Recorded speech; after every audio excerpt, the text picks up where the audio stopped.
Try something right now. Reach down and tickle your own knee. Nothing, right? Or almost nothing. Now imagine someone else doing the exact same thing. Same spot, same pressure, same speed. Completely different story. Your brain is blocking you. And neuroscientists figured out exactly how, using an fMRI scanner, a piece of foam, and a robot. This isn't a party trick question. The answer touches something fundamental about how your brain builds a model of itself. What belongs to you, what comes from outside, and what happens when that system breaks. And when it does break, the consequences are serious. We'll get there. But first, the mechanism. In 1998, Sarah Jane Blakemore, Daniel Wolpert, and Chris Frith at University College London published a study in Nature Neuroscience that gave us the first brain-level answer. They put 6 people in an fMRI scanner. Each person experienced a piece of soft foam stroking their palm, sometimes moved by their own hand, sometimes moved by the experimenter. Same foam, same motion, same palm. The only difference, who caused it. The brain scans showed something clear.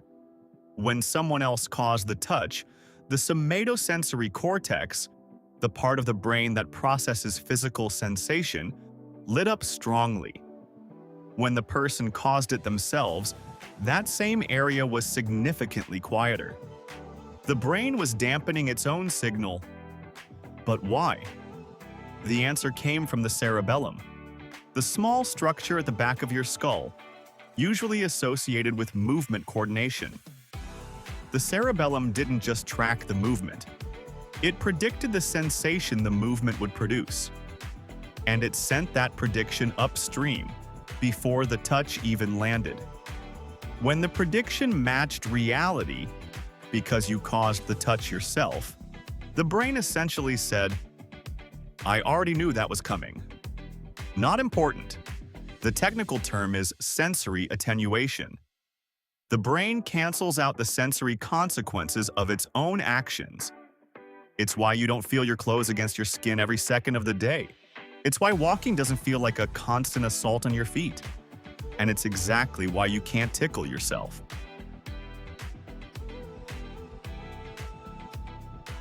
Here's where it gets interesting. If sensory attenuation depends on accurate prediction, then what happens if you break the prediction?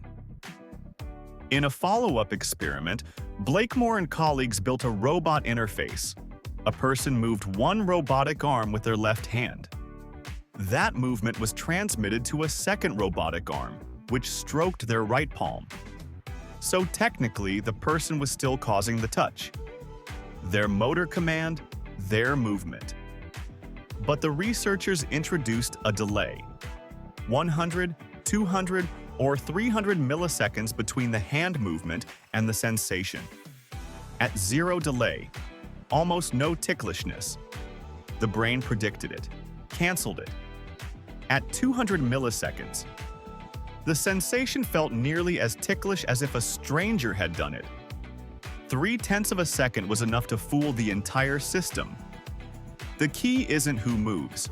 It's whether the brain can predict when and how the sensation will arrive. Disrupt the timing, and the cancellation fails. The sensation breaks through. This tells us the brain isn't just tracking ownership of movement.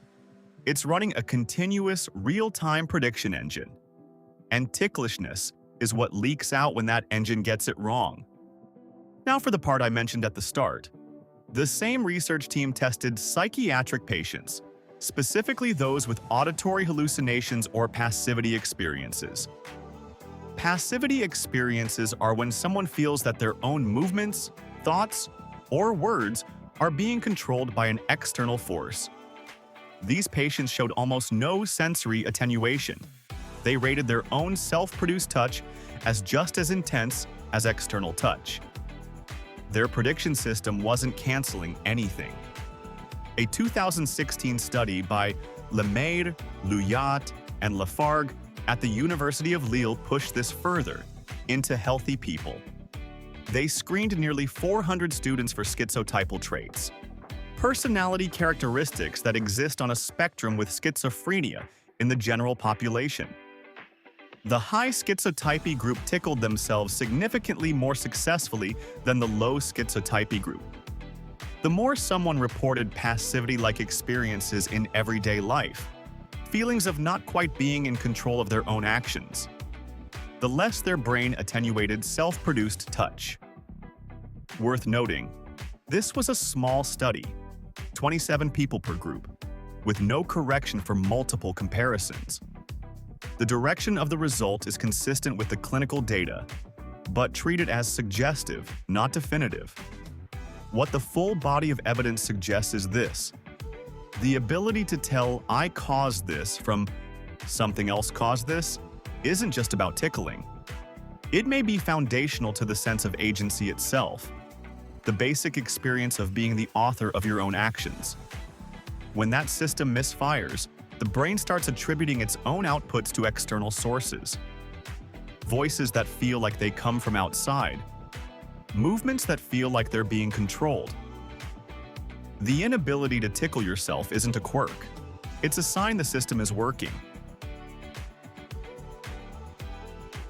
So, why can't you tickle yourself? Your cerebellum predicts the sensory outcome of every movement you make. When the prediction is accurate, the brain damps the signal down before it registers as meaningful sensation.